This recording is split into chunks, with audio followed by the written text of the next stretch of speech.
Alright, welcome in, hit the like button.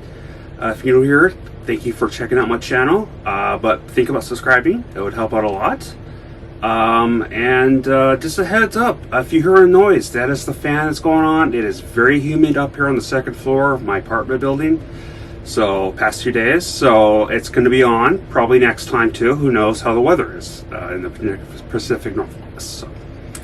But here is my honest review for a movie that came out on April 8th this year. It is a Netflix South Korean action film, and it is called Yaksha, Ruthless Operations. The runtime is 2 hours and 5 minutes. Couldn't find out who the director was for some reason, thanks to Google. But here's some of the cast.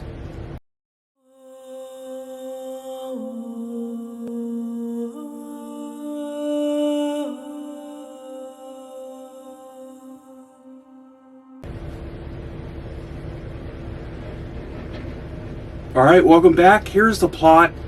On assignment in a city to inspect a black ops team and its notorious leader, an outstanding prosecutor steps into a deadly war between spies. So let me be upfront with you guys. It was just an okay film, maybe even below okay.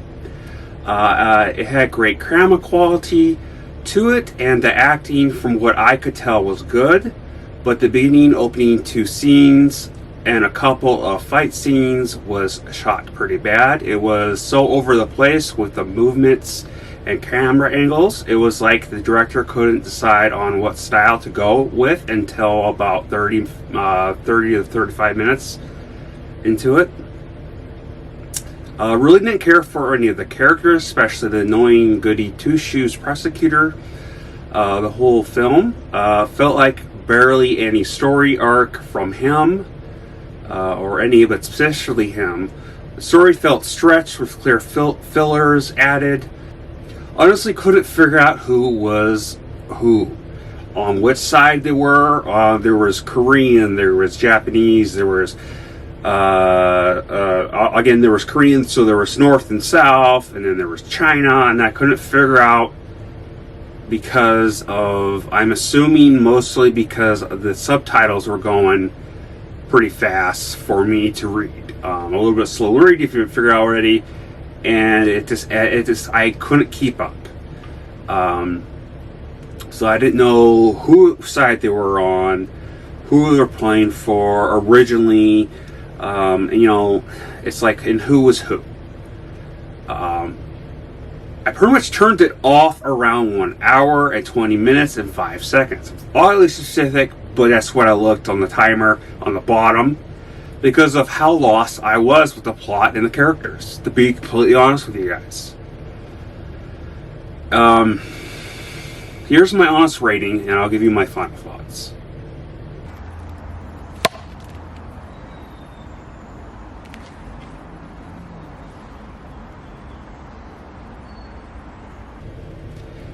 Again, I was totally lost. I don't know if it was the subtitles or if it was the actual movie itself.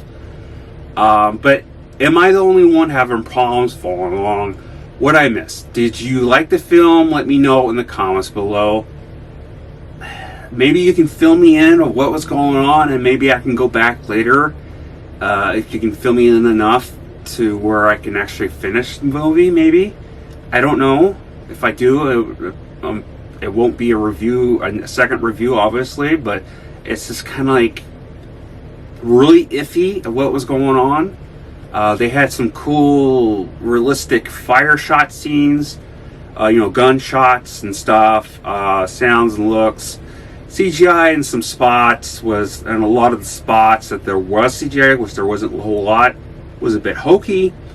Definitely not something I was really expected from a South Korean film.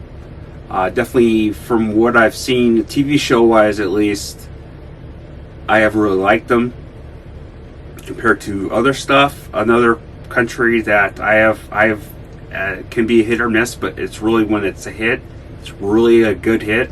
is usually Denmark or Scandinavian countries, but yeah, it's this South Korean film Netflix one was not good in my opinion, but that could just be on my part. But anyways, I love you all. Please stay safe, and to the next time of whatever I put out, I don't know, but hit that bell icon so you find out.